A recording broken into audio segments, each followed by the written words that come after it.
Hi friends, இன்றைக்கி நம்ம லுக்கிசம் மான்கா தான் பார்க்க போகிறோம். மறந்துடாமல் லைக் அண்ட் சப்ஸ்கிரைப் பண்ணிடுங்க.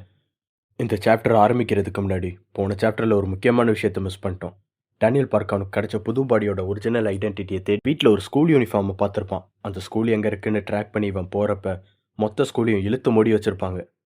நம்ம பையன் காம்பவுண்ட் சவர்லாம் எகிரி குதிச்சு உள்ளே போய் பார்த்தா கிராமப்புறத்தில் ஏதோ ஒரு மூலையில் இருக்க school state, national and international லெவலில் எல்லாத்துலேயும் அவார்டு வாங்கியிருக்கும்.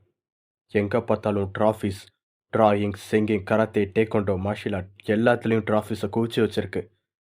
அத்லெட்டிக்ஸ், ரன்னிங், ஸ்ப்ரிண்டிங் ஒன்று விடாமல் வின் பண்ணியிருக்கானுங்க. கிட்டத்தட்ட அது ஒரு ஹால் ஆஃப் ஃபேம் மாதிரி இருக்குது. இவனால் நம்பவே முடியல.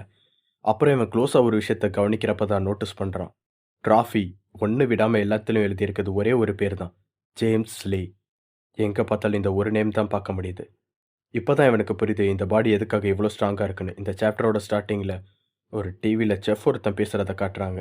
சிக்கன் ரொம்ப டேஸ்ட்டாக இருக்கணும்னா வெளியே மட்டும் நீங்கள் ஸ்டஃபிங் பண்ணால் பத்தாது, உள்ளேயும் ஸ்பைஸியாக இருக்கணும். அதுக்கு ஒரு நல்ல ஐடியா என்னன்னா, சிக்கனோட பின்பகுதி வழியாக ஸ்பைசியான விஷயங்களை உள்ளே நீங்கள் திணிச்சிட்டிங்கன்னா, அப்படிலாம் அவன் எக்ஸ்பிளைன் பண்ணுற அதே நேரத்தில் ஜெயிலில் ஜீஹோ குனியை வச்சு அவனோட பின்பக்கத்தில் போலீஸ் எக்ஸாமின் பண்ணுறாங்க. போதைப் பொருட்கள் இல்லாட்டி வெப்பன்ஸ் எதையாவது பின்னாடி வழியாக கொண்டு வந்திருக்கானு பார்க்குறதுக்காக. இவனோட முதல் அனுபவமே ரொம்ப மோசமாக இருக்குது. எவனாவது பேக்கில் ட்ரக் வச்சு கொண்டு வருவானாடான்னு இவன் நினைக்கிற அடுத்த நிமிஷமே ஒருத்தனோட பேக்கில் இருந்து ட்ரக்கை எடுக்கிறாங்க. வார்டன் இவனை ரூமில் விடுறதுக்கு முன்னாடியே சொல்கிறான், அடல்ட்ஸ் இருக்க பிரச்சனைக்கு தான் நாங்கள் பணம், அவங்க நல்ல ஜாபில் இருக்காங்களாங்கிறத பார்த்து சலுகைகள் கொடுப்போம். பட் இங்கே நீ பலசாலியாக இருந்தால் பொழிக்கலான்னு சொல்கிறான். இவனோட செல்லுக்குள்ளே இருக்கிறவங்களாம் ரொம்பவே பயமுறுத்துகிற மாதிரியான ஆளுங்களாக இருக்காங்க. அதுலேயும் ஒருத்தன் பாடி ஃபுல்லாக டேட்டு போட்டு உள்ளே இருக்கான். புதுசாக வந்த எல்லோவா நீதான்னு கேட்குறான். இங்கே 4 விதமான மக்கள் இருக்காங்க. ஒயிட் சின்ன சின்ன கிரைம்ஸ், திருட்டு இந்த மாதிரி விஷயங்கள் பண்ணுறவங்க. ப்ளூ நார்கட்டிக்ஸ், போதைப் பொருட்கள் இது ரிலேட்டடான விஷயங்கள் செய்கிறவங்க. எல்லோங்கிறது attempt to murder, sexual abuse இந்த மாதிரி விஷயங்கள். கிட்டத்தட்ட இதுதான் ஆபத்தானவங்களை குறிக்கும். ரெட் கலரில் இருக்கிறது நிஜமாவே ஒருத்தவங்களை கொண்டுட்டாங்கன்னா அவங்களுக்கு கொடுக்குற பேட்ச் மாதிரி. இவன் உள்ளே இருக்கிற கைதிகளை பார்த்து எப்படி பயப்படுறாங்களோ அதே மாதிரி அவங்களுக்கும் என் மேலே ஒரு பயம் இருக்குது. அட்டெம்ப்ட் டு மர்டரா, நம்ம தூங்குறப்ப நம்மளை குத்தி கொல்ல ட்ரை பண்ணானா என்னப்பா பண்ணுறதுன்னு அவனுங்க நினைக்கிறானுங்க. அப்போ தான் இவன் நோட் பண்ணுறான், இவனை தவிர அந்த எல்லாருமே ஒயிட்டாக தான் இருக்கானுங்க. இவன் அங்கே பெரியாள் மாதிரி காட்டிக்கணும்னு ட்ரை பண்ணுறான். 2 பேரும் கொலை பண்ண ட்ரை பண்ண அவங்க 2 பேருமே கோமால இருக்காங்கன்னு சொல்கிறான். ஒரு ஆச்சரியமான விஷயம் என்னன்னா, உள்ளேருந்து மோசமானவன் நினச்சி ஒருத்தன் வெளியே வரான். அவன் ஷர்ட்டில் இருக்கிறது ஒயிட் பேட்ச். அவன் வந்ததுமே இந்த பாத்ரூமை க்ளீன் பண்ணுறான்னு இவனுக்கு ஆர்டர் கொடுக்குறான். அந்த இடத்தையே ரொம்ப கேவலமாக நாஸ்தி பண்ணி வச்சுருக்கான். வேறு வழியே இல்லாமல் இவனும் பயந்து க்ளீன் பண்ணுறான். பட் இருந்தாலும் அப்போ கூட இவனை விடாமல் வம்பிழுக்கிறப்ப அவன் கிட்ட டாமினன்ஸை காட்டணும்னு நினைக்கிறான். இவன் டாமினன்ஸை விட்டு கொடுத்துடக்கூடாது முதல் நாள்லேயே நினைக்கிறான். இவன் மிரட்ட ட்ரை பண்ணுறான். பிகாஸ் இவன் ஒரு ஒயிட், ஆனால் இவன் எல்லோன்னு நினைக்கிறான். உண்மை என்னன்னா, ஆப்போசிட்டில் இருக்கவனும் எல்லோ தான். பட் மேலே வேலை ஒருத்தனோட ஒயிட் ஜாக்கெட்டை சும்மா போட்டிருக்கான். அந்த ரவுடி இவன் முகத்தை பிடிச்சி பாத்ரூம் சவத்திலே அடிச்சுட்டு, ஓ நீ அட்டெம்ப்ட் டு மர்டரா, நான் எதுக்காக இங்கே வந்தேன்னு தெரியுமான்னு அவன் முகத்தை கொடூரமாக வைக்கிறப்பே தெரியுது செக்ஸுவல் அப்யூஸ் ரிலேட்டடான ஏதோ ஒரு க்ரைம் பண்ணிட்டு வந்திருக்கான்னு. அன்னைக்கு நைட்டே இவன் அவங்க கூடயே ஒன்றா தூங்குறான், அதுவும் பாத்ரூமுக்கு பக்கத்துலேயே. அங்கே இருக்க ஸ்மெல் இவனால் தாங்கிக்கவே முடியல. அடுத்த நாள் காலையில் எழுந்திரிச்சு அங்கே இருக்கிற வேலைகளை செய்ய ஆரம்பிக்கிறான். அங்கே இருக்கிற செல்லோட லீடர் எந்த ஒரு வேலையும் செய்யாமல் சும்மா படுத்திருக்கிறப்ப, யார் இந்த வேலையை செய்யாமல் விட்டதுன்னு கேட்குறப்ப ஜீஹோ தான் அவன் மேலே பழிய போடுறாங்க. இவனால் அவங்கள எதிர்த்து பேசவும் முடியல. இப்படி இவன் வேலைகளை மறுக்கிறதுனால இவன் பேரில் ஒரு பிளாக் மார்க்கோ ஆட் ஆகிக்கிட்டே இருக்கும். 3 பிளாக் மார்க் விழுந்தா இவங்க ரிலீஸ் ஆகிற டேட்டு தள்ளி போய்கிட்டே இருக்கலாம், எப்பனே சொல்ல முடியாது. நல்ல சாப்பாடு கிடைக்குது, பட் அதில் நல்ல பாட்டு அவனுங்க எடுத்துகிட்டு கேவலமான விஷயங்களை இந்த இடத்துல இவனுங்க சிகரெட்ஸ் எல்லாம் கூட ஸ்மகிள் பண்ணி கொண்டு வந்திருக்கானுங்க. லீடர் இவன் கிட்ட அதை தள்ளிட்டு, ஒரு வேளை நீ மாட்டிக்கிட்டனா என் பேரை சொல்லக்கூடாது புரியுதான்னு அவனை மிரட்டிட்டு போனான். இந்த ஜெயிலில் இன்னொரு பகுதியிலேருந்து யாரோ ஒருத்தன் இவனை நோட் பண்ணுறான். அது ஜே கிம் தான். ஆல்ரெடி இவனை ஆன்லைன் கேம்பிளிங்கில் ஸ்கேம் பண்ணியிருப்பான். உங்களுக்கு ஏதாவது பிரச்சனையா மாஸ்டர் அப்படின்னு அவனுக்கு சுற்றி இருக்க அடியாளுங்கெல்லாம் கேட்குறப்ப, ஒன்றும் பிரச்சனை இல்லை, எனக்கு தெரிஞ்ச ஒரு முகத்தை பார்த்தேன் அவ்வளோதான் அவன் சொல்கிறான். இப்போ புதுசாக ஒரு கேரக்டரை காட்டுறாங்க. ஒரு சைக்கோ, போதைப் பொருட்களால் பாதிக்கப்பட்ட ஒருத்த மாதிரி தெரியுது. ஜீஹோ சும்மா இருக்கும்போது அங்கே இருக்கிற ஒரு செடிக்கு தண்ணி ஊற்றிருப்பான். அந்த சைக்கோ அந்த ரூம்குள்ளே நுழையிறான். இன்னொரு தடவை இந்த மாதிரி நெயில் கட்டரை சாப்பிட்டானா அவங்க எல்லாருக்கும் பிளாக் மார்க்கடான்னு மிரட்டிட்டு போகிறான். இது நெயில் கட்டரை திம்பானான்னு இவன் ஆச்சரியமாக பார்க்குறான்.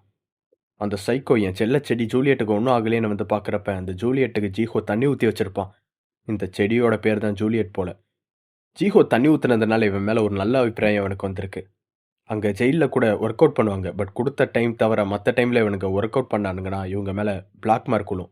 அதனால் வெளியே யாராவது கார்டு வராங்களான்னு பார்க்க சொல்லி இவனை வாட்ச்மேன் வேலை பார்க்க விட்டுருக்கானுங்க. அந்த ஆள் ஒர்க் அவுட் பண்ணிக்கிட்டு இருக்கப்ப அதே டைமில் பிரிசனர் சரியான டைமில் உள்ளே வந்துடுறான். இவன் சரியான டைமில் கண்டுபிடிக்காததுனால எல்லாருக்கும் பிளாக் மார்க் கொடுத்துட்டு போகிறான். இவனுக்கு எல்லாரும் வேணும்னு தான் இவன் பண்ணியிருக்கான் இப்படின்னு சொல்லி இவனை போட்டு அடிக்க ஆரம்பிக்கிறானுங்க. வாயில் ஒரு அழுக்கு சார்ஸை துணிச்சு அவனை இன்னும் அடிக்க ஆரம்பிக்கிறப்ப அந்த சைக்கோ இவனுக்கு குறுக்க வந்து அவனை காப்பாற்றுறான். கையில் ஒரு டூத் பேஸ்ட்டை கத்தி மாதிரி வச்சு அவனுங்களை குத்திரன்னு மிரட்டுறான். இவன் இப்போ ஜீஹோவை காப்பாற்றியிருக்கான். கொஞ்ச நாளைக்கு முன்னாடி நைட்டு எல்லாரும் தூங்க முடியாமல் தவிச்சிருக்காங்க. ஏன்னா நைட்டெல்லாம் உட்காந்து அந்த சைக்கோ அவன் டூத் ப்ரஷ்ஷை ஷார்ப்பாக பண்ணிக்கிட்டு இருக்கான். இப்போ அந்த டூத் ப்ரஷ் இவனுங்களுக்கு எதிராகவே திரும்புது. இது வரைக்கும் இவனை விட்டு வச்சதுக்கு ஒரே ஒரு ரீசன் தான். அந்த செல்லோட லீடர் இந்த இடத்த விட்டு நகர்றான்னு சொல்கிறப்ப இவன் டூத் ப்ரஷ்ஷை வச்சு அவன் காலிலேயே குத்துறான். வலி தாங்காமல் அவன் திருப்பி அடிக்கிறான். இவன் ஒரு வீக்கானவன் தான், பட் விளைவுகளை பற்றி கொஞ்சம் கூட யோசிக்காத ஒரு பைத்தியக்காரன் இவன்.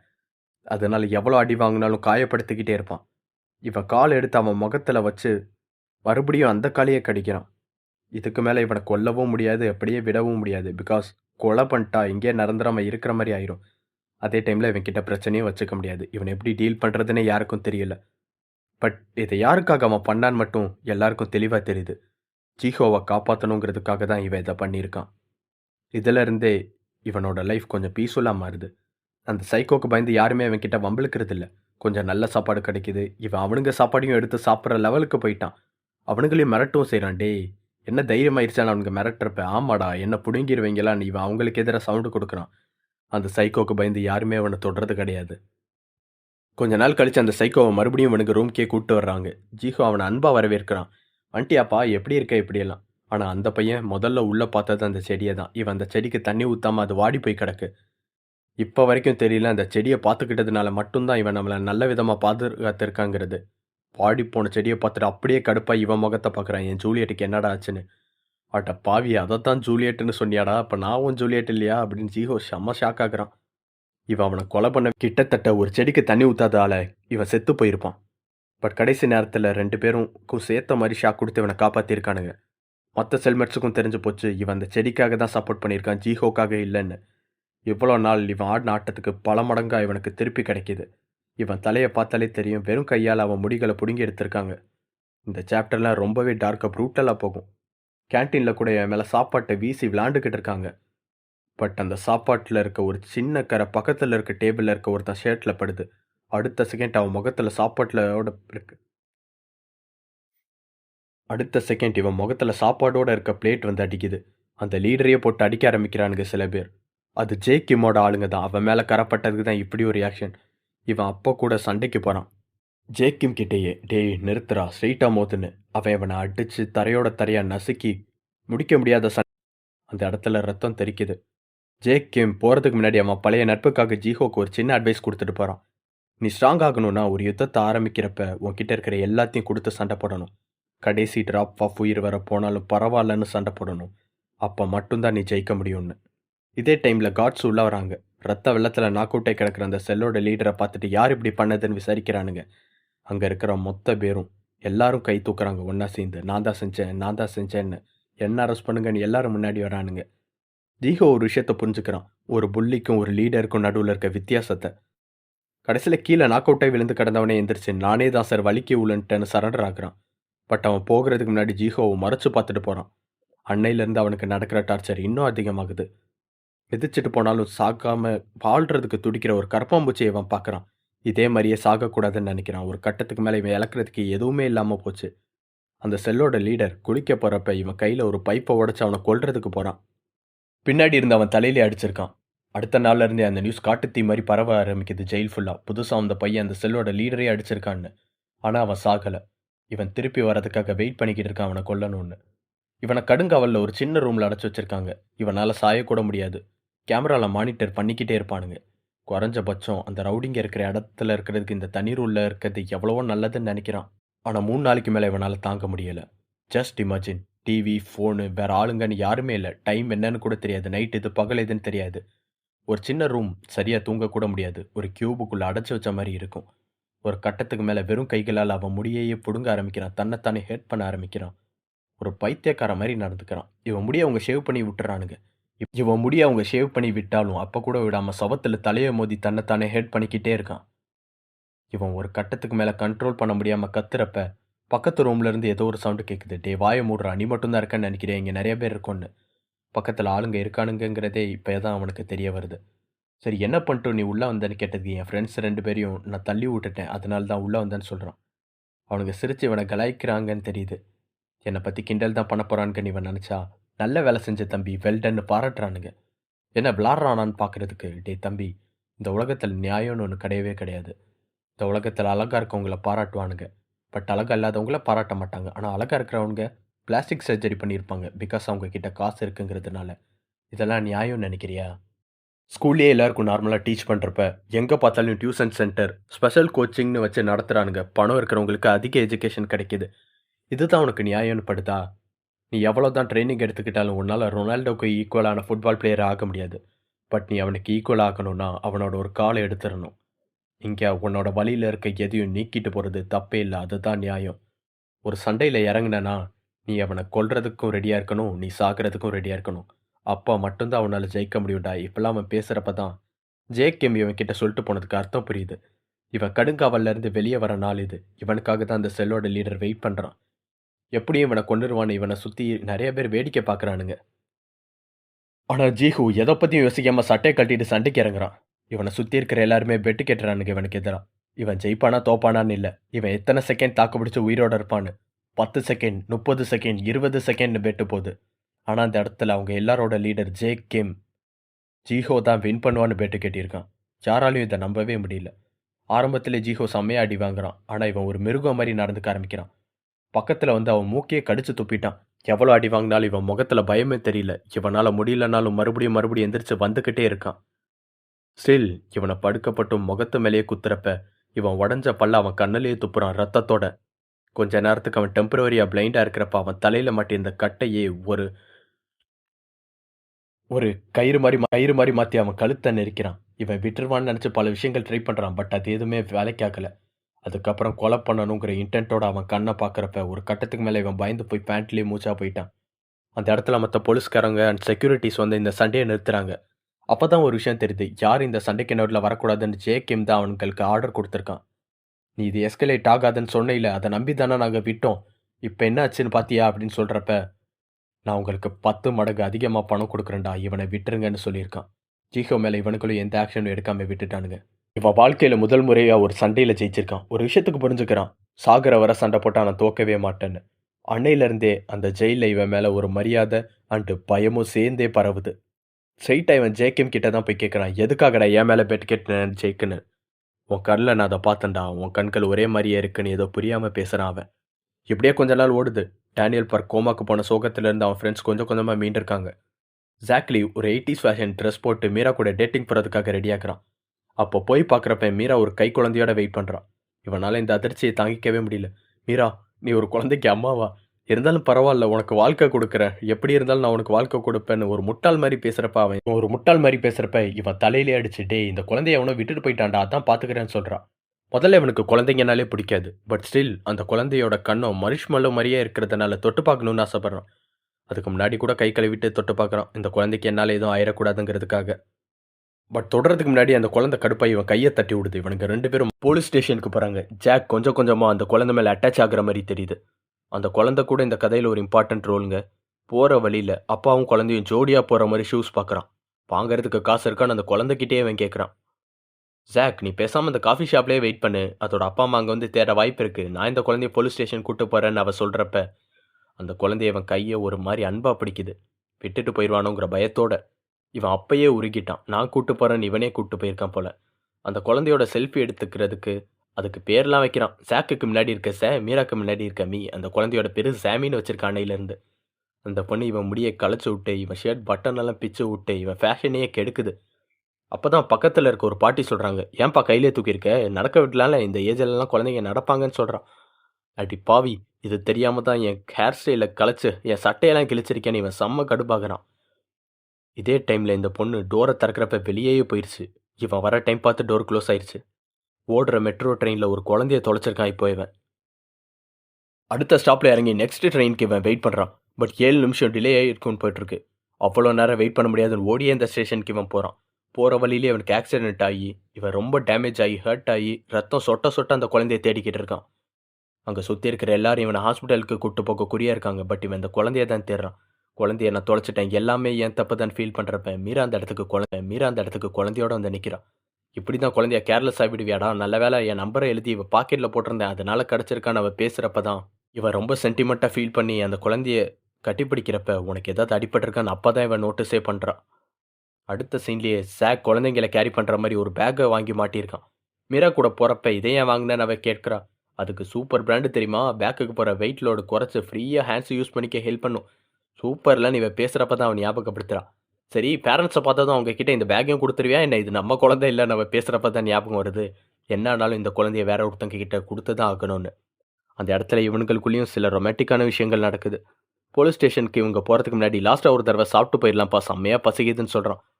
மாற்றி மாற்றி இந்த குழந்தைய ஹேண்டில் பண்ணிட்டு ஊட்டி விட்டு சூப்பராக சாப்பிட்றாங்க. ரொம்ப அழகாக பார்க்குறானுங்க சுற்றி இருக்கிற எல்லாருமே. கடைசியில் போலீஸ் ஸ்டேஷனில் இந்த குழந்தைய கொடுக்குறப்ப அப்போ கூட இந்த குழந்தை இவனை பார்த்து அப்பான்னு சொல்லிட்டு போகுது. இவன் அங்கேயே மனசு உடஞ்சு போயிட்டான். இந்த இடத்தையே செம்ம பண்ணுறான். செம்மையாக அழுது புலம்பி காணாமல் போன பொருளை திருப்பி கொடுத்தா யாருமே அந்த பொருளை தேடி வரலாட்டி எடுத்து கொடுத்தவங்களுக்கே அந்த பொருளை கொடுத்துருவீங்களா, அத்தான கொரியன்லா, இப்படியெல்லாம் அவங்க கிட்ட செம்மையாக பிரச்சனை பண்ணிக்கிட்டு இருக்கான். குழந்தைய தேடி யாரும் வரலாட்டி என்கிட்ட கொடுத்துடணுன்னு. ஆனால் அந்த ரூல்ஸ் எல்லாம் பர்ஸு ஃபோன் இந்த மாதிரி நான் லிவிங் திங்ஸுக்கு தான் அப்ளிகபிள். இது கூட தெரியாமல் இவன் கத்திக்கிட்டு இருக்கான். இந்த அலப்பறையெல்லாம் இவனுங்களால் தாங்கவே முடியல. கொஞ்ச நேரம் கழித்து அந்த குழந்தையோட உண்மையான அப்பாவே அங்கே வந்துடுறாரு. ஒரு வித்தியாசமான விஷயம் என்னன்னா, அந்த குழந்தை முதல் முறையாக இப்போ தான் இவனை பார்த்து அப்பான்னு கூப்பிட்டுருக்கு. நடுவில் என்ன நடந்துச்சு, ஏன் இப்போ பேசுகிறேன்னு இவனுக்கு புரியவே இல்லை. அதோட இந்த குழந்தையோட அப்பா எலி ஜாங், டேனியலோட ஸ்கூலில் இருக்கிற ஹேர் ஸ்டைலிங் டிபார்ட்மெண்ட்டில் இருக்க ஒரே ஒரு பையன். அடுத்த சாப்டர்லேயே காட் டாக்ஸ் பர்னுக்கில் தேடுறாங்க. சின்ன சின்ன கேங்காக பிரிஞ்சு தேடுறப்ப 2 பேர் பைக்கில் ஒரு ஸ்கூல் யூனிஃபார்ம் போட்ட பையனை தேடிட்டு வந்து இவனை புள்ளி பண்ணுறானுங்க. இந்த ஃபோட்டோவில் இருக்கவன் யாருன்னு தெரியுமாடா, கண்டிப்பாக நீயா இருக்காது, உன் சைஸை பாரு, பண்ணி மாதிரி இருக்குன்னு அவனுக்கு இவனை கலாய்ச்சிக்கிட்டு இருக்கானுங்க. அப்போ தான் இவன் யாருன்னு காட்டுறானுங்க. அது ஜோஹன் பால். சரியாக தப்பான ஆள்கிட்ட மாட்டியிருக்கானுங்க. அவனுங்களை அடித்து போட்டு எதுக்கு வெறும் கையோடு போகணுமேனு அவனுக்கு பைக்கையும் சேர்த்து ஆட்டையை போட்டு போகிறான். அந்த இடத்துல ஜோயி வந்து இவன் கையில் இருக்க காயத்தை பார்த்துட்டு, எங்கள் ஸ்கூல் யூனிஃபார்ம் மாதிரியே இருக்கே, உன்னை பார்த்ததே இல்லை இப்பெல்லாம் சொல்லிட்டு அவன் கையில் ஒரு பேண்டேஜ் போட்டு விட்டு போகிறான். இவன் சைஸை குறைச்சதுனால இவளுக்கு அடையாளமே தெரியலை. இவனுக்குள்ளே புதைச்சி வச்சிருந்த லவ் ஸ்டோரி மறுபடியும் துளிர் விட்டு ஸ்டார்ட் ஆகிற மாதிரி தெரியுது. இந்த மாதிரி சில ஃபில்லர்ஸ் எபிசோடு ஓடிக்கிட்டு இருக்கு. இவன் ஒரு கார் கண்ணாடியில் அவன் முகத்தை பார்த்து தன்னைத்தானே ரசிச்சுக்கிட்டு இருக்கப்ப காருக்குள்ளே இருக்கிற கப்பல்ஸ் கத்தரிக்கிட்டு இருக்கானுங்க. ஏதோ ஒரு பேய் படம் பார்த்த மாதிரி இருக்கு அவனுங்களுக்கு. இந்த டைமில் டேனியல் பார் கன்வீனியன்ஸ் ஸ்டோரில் தூங்கிக்கிட்டு இருக்கான். இப்போ இவனுக்கு ஒரே ஒரு பாடி தான் இருக்குது, அதனால ஹார்ட் ஒர்க் பண்ணிக்கிட்டு இருக்கான். சரியான தூக்கம் இல்லாமல் ரொம்ப டயர்டாக இருக்கான். கிறிஸ்டல் சாய் அப்புறம் ஜோயி 2 பேருமே அவனுக்கு ஹெல்ப் பண்ண ரொம்ப ட்ரை பண்ணுறாங்க. பட் கிறிஸ்டல் சாய் செம்மையாக சொதப்புறான். இவனுக்கு இன்னமே சரியாக தெரில கிறிஸ்டல் சாயை எந்த அளவுக்கு நம்பலான்னு. பிகாஸ் இவங்க அப்பா தான் இந்த 2 பாடியை உருவாக்குனது.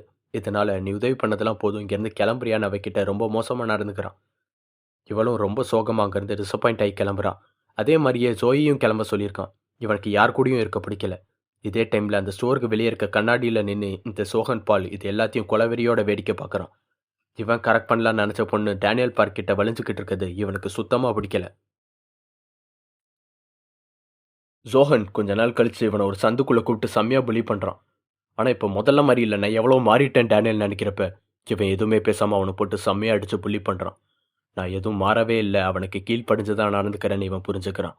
கொஞ்ச நேரம் கழிச்சு ஜோயி உனக்கு தெரியுமாடா உன் கேர்ள் ஃப்ரெண்டான்னு கேட்டதுக்கு ஜஸ்ட் ஃப்ரெண்ட்ஸ் தான் டேனியல் சொல்கிறப்ப இவன் டேனியல் கிட்டேயே அவளோட நம்பரை கேட்டிருக்கான். தெரியாதுன்னு இவன் சொல்கிறப்ப செம்மையாக போட்டு அடிக்கிறான். டேனியலோட ஃபோன்லேருந்தே மெசேஜ் பண்ணி அவளை வர வச்சு மீட் பண்ணிக்கிறான். போக போக டேனியலோட ஃபோன்லேருந்து இவனை பற்றி இவனே நல்ல விதமாக பேசிக்கிறான். ஒரு கட்டத்துக்கு மேலே அவன் இன்னும் ஒரு ஸ்டெப் மேலே போய் நம்ம 2 பேரும் ஒன்றா கிளப்புக்கு போகலான்னு கூப்பிட்ருக்கான் டேனியல் ஃபோன்லேருந்து. இதை டேனியலே ஒரு இன்விடேஷன் கொடுக்குற மாதிரி அனுப்பி விட்ருக்கான். டேனியல் சொன்னதை இந்த தடவை செய்யலை. லெட்டர் எழுதி வச்சுட்டு இவன் ஊரே காலி பண்ணிட்டு ஓடுறான். சாரி, என்னை நிறையா புள்ளி பண்ணாங்கன்னு தான் நான் இந்த ஊருக்கே வந்தேன். இந்த ஊர்லேயும் எனக்கு புல்லிங் தான் நடக்குதுங்கிறதுனால தான் நான் இந்த ஊரை விட்டே போகிறேன். எனக்கு வேறு வழி தெரியல. உண்மைலாம் தெரிஞ்சா நான் ரொம்ப பலவீனமானவன், நீங்கள் எல்லாரும் என் கூட ஃப்ரெண்ட்ஸாக இருக்க மாட்டீங்கன்னு தான் நான் எதையுமே உங்ககிட்ட சொல்லலை. யாரும் என்னை தேட வேணான்னு சொல்லிட்டு இவன் சொந்த ஊருக்கே கிளம்புறான். இவனுக்கு ஸ்ட்ராங்கான ஒரு பாடி இருந்தது தான் இவ்வளோ நாள் இந்த ஊரில் இவன் தாக்கு பிடிச்சதுக்கு ஒரே ஒரு ரீசன். இப்போ அந்த பாடி இல்லாமல் இவனால் ஒன்றுமே பண்ண முடியாது. இவன் ஒரு ஜீரோ. இதே டைமில் லோகன் பாலை காட்டுறாங்க.